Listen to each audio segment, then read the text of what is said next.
आज भारत का बजट पेश किया गया है और इसमें आप सब लोगों की निगाहें थी डिफेंस बजट पर कि भारत कितना डिफेंस के लिए एलोकेट करेगा, क्योंकि पिछले एक साल से सब लोग गला फाड़ फाड़ कर कह रहे हैं कि एटलीस्ट $100 बिलियन का बजट दो भारतीय सेनाओं के लिए अगर हमें दो फ्रंट की लड़ाई करनी है तो खैर देख लेते हैं कि वित्त मंत्री जी ने आपकी कितनी सुनी है। लेकिन उससे पहले एक खिचड़ी के बारे में आपको बता दूं। खिचड़ी क्या? दरअसल भारत का डिफेंस बजट अनाउंस हुए 6 घंटे से ज्यादा बीत चुके हैं, लेकिन इसके फिगर को लेकर बहुत बड़ी खिचड़ी बन गई है। किसी न्यूज चैनल पर कुछ और आंकड़ा दिखाई दे रहा है तो किसी पर कुछ और, लेकिन मैं आपको बिल्कुल सही आंकड़ा बताऊंगा और ये भी बताऊंगा कि ये खिचड़ी बनाई किसने और कैसे बन गई। लेकिन सबसे पहले डिफेंस बजट के बारे में जरा जान लेते हैं। देखिए, भारत के वित्त मंत्रालय ने फाइनेंशियल ईयर 2026-27 के लिए मतलब जो ये बजट पेश किया गया है ये पूरे 2026 साल के लिए नहीं है। दरअसल भारत का वित्त ईयर यानी कि पूरे 12 महीने 1 जनवरी से शुरू नहीं होते। हमारे यहाँ पर महीना शुरू होता है 1 अप्रैल 2026 से और वो खत्म होगा अगले साल 2027 में 31 मार्च को। इन 12 महीनों को एक फाइनेंशियल ईयर कहा जा रहा है।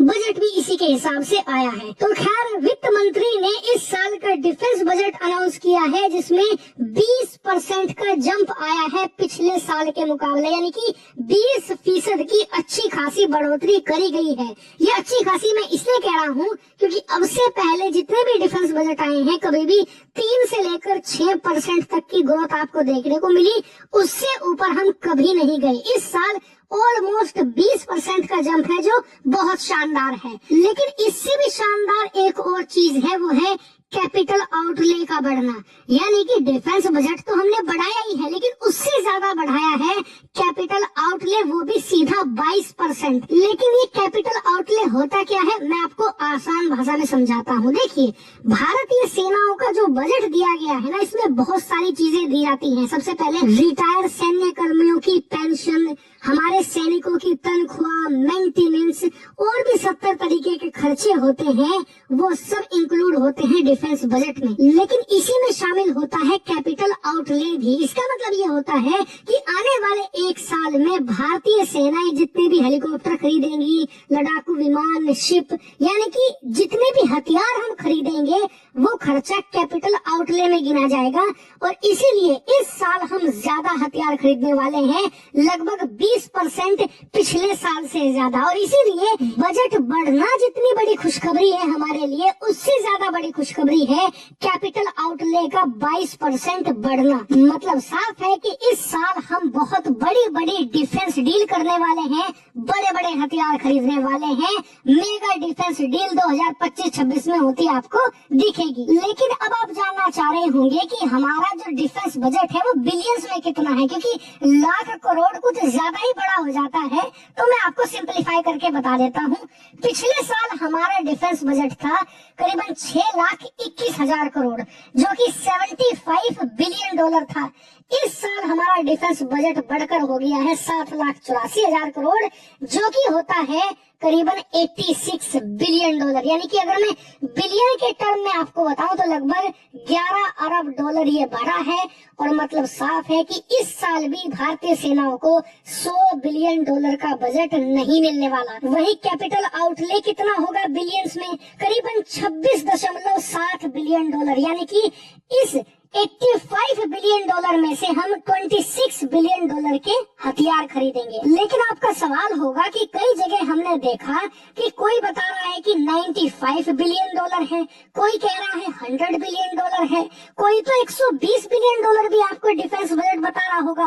तो फिर मैं आपको 85 क्यों बता रहा हूँ? तो देखिए, 85 इसलिए बता रहा हूँ क्योंकि ये ऑफिशियल फिगर है, और जो आपको 95 बता रहे हैं, 100 बता रहे हैं, वो पिछले साल के एक्सचेंज रेट के गुणा भाग करके बता रहे हैं। जैसे कि ये भाई साहब ये कह रहे हैं कि पिछले साल जब भारत ने $75 बिलियन का डिफेंस बजट अनाउंस किया था, उस समय डॉलर 84-85 रुपए था, उससे अगर भाग करें, उसके हिसाब से कैलकुलेशन करें तो भारत का डिफेंस बजट 95 बिलियन डॉलर से भी ज्यादा है। लेकिन ये सच नहीं है, क्योंकि जब आप हथियार खरीदते हैं ना, तो वो आज के एक्सचेंज रेट के हिसाब से आपको पेमेंट करनी होती है। यानी कि हम इस साल जो राफेल लड़ाकू विमान मान लीजिए खरीदते हैं, तो वो आज के डॉलर एक्सचेंज के हिसाब से जोड़ा जाएगा। ऐसा थोड़ा ही है कि फ्रांस कहेगा कि नहीं, 2 साल पहले जो डॉलर का रेट था उस हिसाब से हमें पैसे दे देना। ऐसे तो फ्रांस को बहुत नुकसान होगा। और अगर आप इसी हिसाब से कैलकुलेशन करना चाहते हैं, फिर तो 2010 के रेट से जोड़ लो। उस समय तो 40 रुपए था जो डिफेंस बजट, अभी आपको 95 दिख रहा है, ये 250 बिलियन हो जाएगा, चीन से भी ज्यादा। लेकिन ऐसी चीजें काम नहीं करती, आपको रियल टाइम के हिसाब से कैलकुलेट करना पड़ता है। इसीलिए आज का जो डॉलर का एक्सचेंज रेट है, उसके हिसाब से अगर आप कैलकुलेट करेंगे तो ये 7,84,000 करोड़ रुपए बैठेंगे, 86 बिलियन डॉलर। लेकिन एक चीज पर आपको ध्यान देना चाहिए, वो ये कि पिछले साल जो हमने बजट अनाउंस किया था, उससे ज्यादा खर्चा कर दिया था। कैसे? हमने 75 बिलियन डॉलर का बजट अनाउंस किया, लेकिन साल खत्म होते होते ये बजट ऑलरेडी 82 बिलियन के पार चला जा चुका है। ऐसे में इस साल भी इसके 90 बिलियन के आसपास जाने की संभावना है। और मान लीजिए ऑपरेशन सिंदूर 2 हम इसी साल करते हैं, तो ये आपको 92-93 के आसपास भी जाता दिख सकता है। लेकिन फिर भी ये 100 बिलियन डॉलर का जो हमारा ड्रीम बजट है, जिससे कि सेनाओं को बहुत बड़े लेवल पर हम मॉडर्नाइज कर सकते हैं, उससे काफी दूर खड़ा है। और रिपोर्ट्स के अनुसार अगर इसी ग्रोथ रेट से हम बढ़ते हैं, तो आने वाले 2 साल में भी सेनाओं को 100 बिलियन डॉलर का बजट नहीं मिलने वाला। लेकिन हाँ, एक प्रावधान जरूर है जिससे कि कैपिटल आउटले में हमें फायदा मिल सकता है। वो ये कि भारत सरकार ने ये प्रावधान किया है कि हम इस साल के एंड में देखेंगे कि सेनाओं के बाकी चीजों के लिए जो पैसे एलोकेट किए गए हैं, अगर वहाँ कोई फंड बचता है, मान लीजिए मेंटेनेंस के लिए जो अनुमानित खर्च दिया गया है, वहाँ पर साल के एंड में अगर पैसा बचता है, जो कि हर साल थोड़ा बहुत बचता ही है, तो उस पैसे को हम कैपिटल आउटले में डाल देंगे। मतलब जो 26 बिलियन डॉलर का कैपिटल आउटले इस साल का है, यानी कि हथियारों को खरीदने का खर्चा, उसमें हमें 30 बिलियन डॉलर तक की बढ़ोतरी होने को दिख सकती है, जो कि बहुत शानदार खबर है। लेकिन ये जुगाड़ है, देखिए आपको मानना पड़ेगा, जुगाड़ एक हद तक चलेगा। हम यहाँ से पैसा डाल देंगे, वहाँ से डाल देंगे, लेकिन अगर आपको प्रॉपर चीजें करनी है, प्रॉपर डीलिंग करनी है, सेनाओं को मास लेवल पर अपग्रेड करना है, तो 100 billion dollar is the way. 100 billion dollar जो कहा जा रहा है ना, ये भी मिनिमम है, मैक्सिमम नहीं।